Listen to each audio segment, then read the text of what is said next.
안녕하세요. 한류의 신과 해외 반응을 소개하는 한류클래스TV입니다.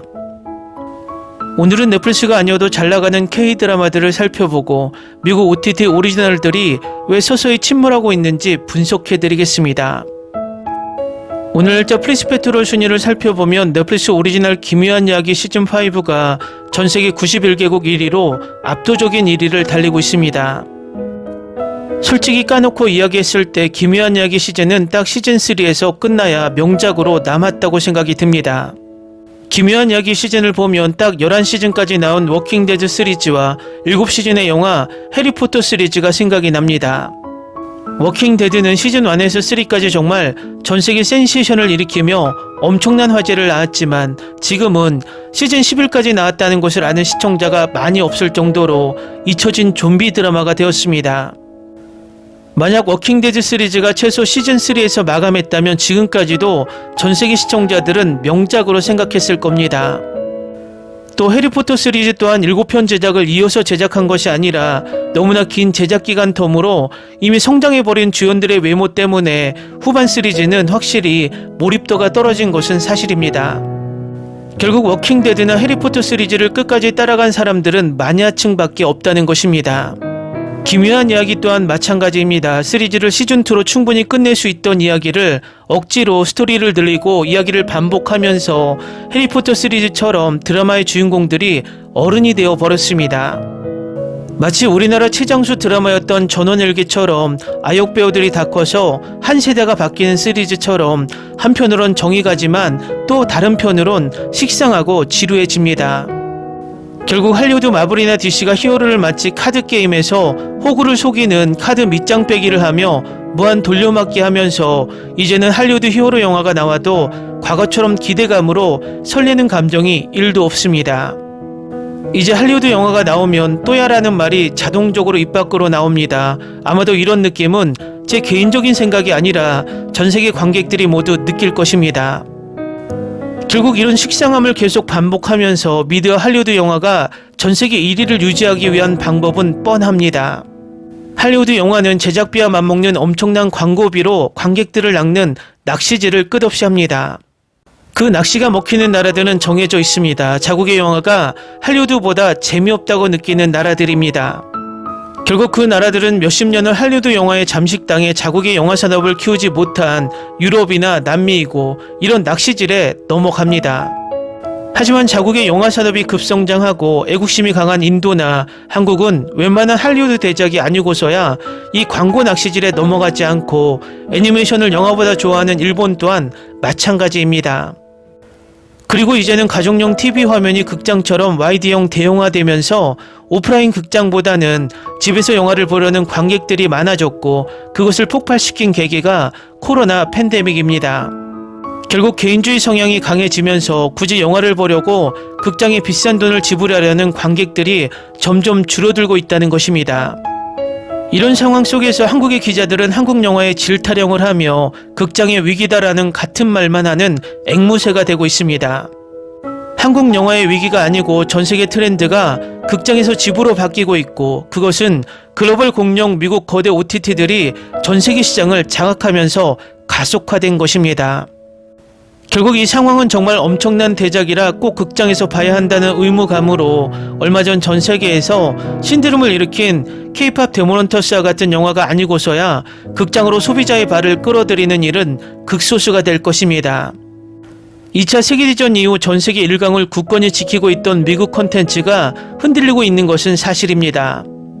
앞에서 이야기했지만 글로벌 OTT가 등장하면서 이제 전세계 관객들은 미국의 콘텐츠뿐만 아니라 전세계 콘텐츠를 보면서 충분히 선택할 수 있는 능력을 키우고 있습니다.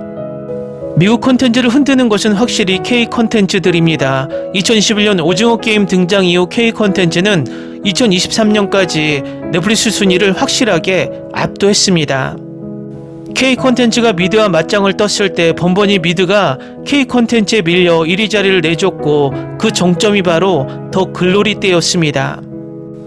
더 글로리 파트2가 2023년 봄에 나온 이후 전 세계는 확실하게 드라마 부문에서 미드보다 K 콘텐츠가 압도하는 것을 인지했고 딱 그 2023년 봄에 미국의 작가 조합과 배우 조합에서 파업에 들어갔습니다. 이 파업의 표면적인 이유는 AI 대본이나 AI 배우의 등장 때문이라고 엉터리 분석을 했지만 진짜 속내는 K 콘텐츠의 엄청난 부상으로 인해서 한국의 작가들과 한국의 배우들에게 자신들의 파일을 빼앗길 위기를 표현한 파업이었습니다. 결국 넷플릭스는 그때부터 정확히 K드라마 사냥개들 등장부터 넷플릭스 순위 집계 방식을 그동안 총 시청 시간만으로 정했던 것을 총 시청 시간을 총 실행 시간으로 나눈 듣도 보도 못한 비과학적인 순위 방식으로 바꿉니다. 예를 들어 얼마 전 올라왔던 다 이루어질지는 총 시청 시간이 일드 아리스앤 보더랜드보다 높았지만 아리스앤 보더랜드는 1위, 다 이루어질지는 5위에 머물렀다는 것입니다. 결국 이 꼼수 순위 방식은 회차가 짧은 드라마들이 더 재미있다는 엉뚱한 공식을 만들어 버려서 상대적으로 평균 16화였던 K드라마들을 넷플릭스 순위 상위권에서 중하위권으로 밀어내며 미드를 1위로 만들어 버립니다. 혹자는 이 부분을 이렇게 이야기합니다. 우리도 미드처럼 짧은 회차로 만들면 된다고. K드라마가 전 세계에서 인기를 끌었던 이유는 미드처럼 시즌제가 아니라 16부작 단일 시즌으로 완벽한 결말을 내기 때문입니다. 결국 넷플릭스가 억지로 오리지널 K드라마를 시즌제로 만들어 드라마의 질을 떨어뜨린 대표적인 두 편을 꼽자면 스위트홈과 오징어 게임입니다. 또 대박이라고 평가를 받던 약한 영웅을 억지로 넷플릭스로 가져와 억지로 시즌2를 만들어 전편의 찬사를 갉아먹었습니다. 넷플릭스가 엄청난 투자로 K드라마 소재를 다양화하고 그동안 보지 못했던 장르를 계속 제작하게 만드는 것은 좋지만 K드라마 고유의 포맷을 깨트리고 미드화하면서 미드와 함께 질을 떨어뜨리고 있는 것은 사실입니다. 또 위에서 이야기했지만 K드라마를 이제 미드를 비춰주는 장식품처럼 취급하며 미드는 막대한 광고를 쏟아붓지만 K드라마는 이제 오리지널도 예고편 홍보조차 하지 않는다는 것입니다. 얼마 전 인기를 얻었던 피지컬 아시아는 유럽과 남미에 예고편조차 올리지 않았고 오징어게임 리얼리티쇼 오징어게임 더 챌린지 시즌2는 전세계 예고편 홍보를 대대적으로 했다는 것입니다. 결과는 피지컬 아시아가 오징어 게임 더 챌린지 시즌2를 압도했습니다. 피지컬 아시아의 예고편 홍보를 전세계에 했다면 이슈의 인기는 더 컸을 것입니다.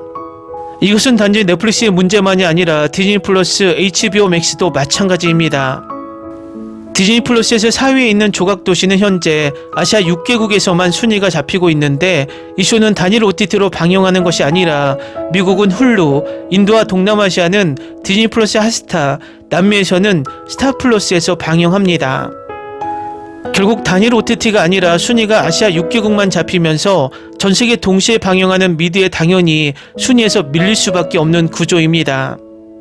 HBO 맥스에서는 지금 친애하는 X가 방영되고 있는데 이 OTT 또한 아시아에서만 이 쇼를 방영하면서 아시아 모든 국가에서 1위에 올랐지만 순위 집계 나라들이 적어서 탑10에 들지도 못합니다. 결국 지금 미국 글로벌 OTT들이 K드라마를 가지고 미드 순위에 장식품으로 사용하고 아시아 구독자 확보에만 혈안이 되고 있다는 것입니다. 혹자는 순위가 뭐가 중요하냐란 말을 꼭 하지만 이렇게 가시적으로 나타나는 순위는 그 드라마의 평판을 만들고 순위에 들면 외신에서 보도하게 만들어 드라마의 인기와 가치를 높이는 효과가 있습니다. 결국 1대1 맞짱을 떠서 미드가 K드라마에 이길 수 없다고 판단하고 K드라마를 필요악처럼 이용하고 있다는 것입니다. 이 상황이 계속되면 K드라마는 자신들이 받아야 할 정당한 가치를 인정받지 못하고 전세계 시청자들에게 미드보다 가치 없는 드라마로 시청자들에게 각인되는 가스라이팅이 된다는 것입니다.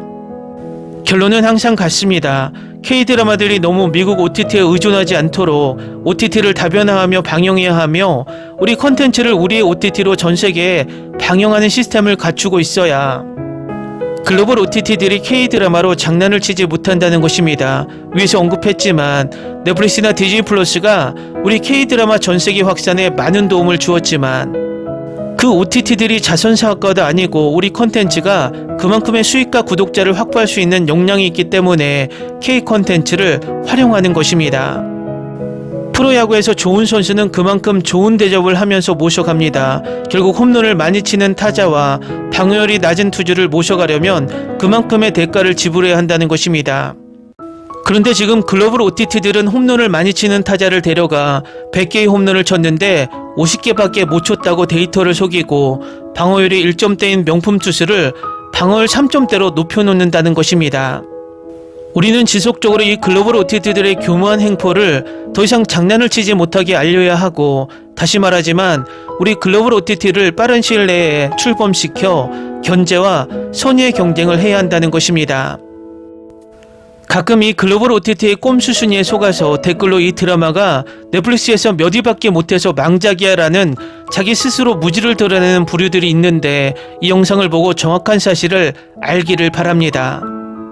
재밌게 잘 보셨나요? 여러분의 구독, 좋아요, 댓글, 알림 설정은 영상 제작에 큰 힘이 됩니다. 이 영상을 보신 모든 분들 항상 대박 나시고 행복하시길 바랍니다.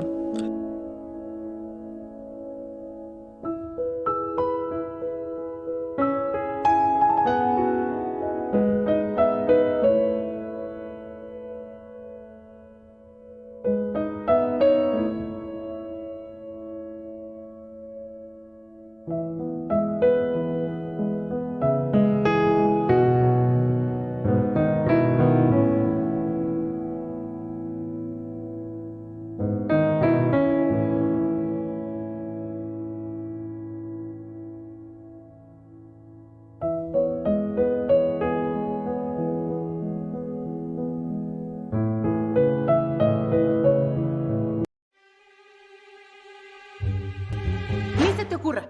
Olvida el ganso y los tomates. No hables de las ballenas. No es un acuario. No actúes como tonta. Que eras una genio. ¿Sí? No vayas a presumir, a la gente no le gusta eso. Y no digas cosas sin sentido. Y bueno, ¿terminamos? Hasta pronto. Abogada, tengo mucha curiosidad por conocerla.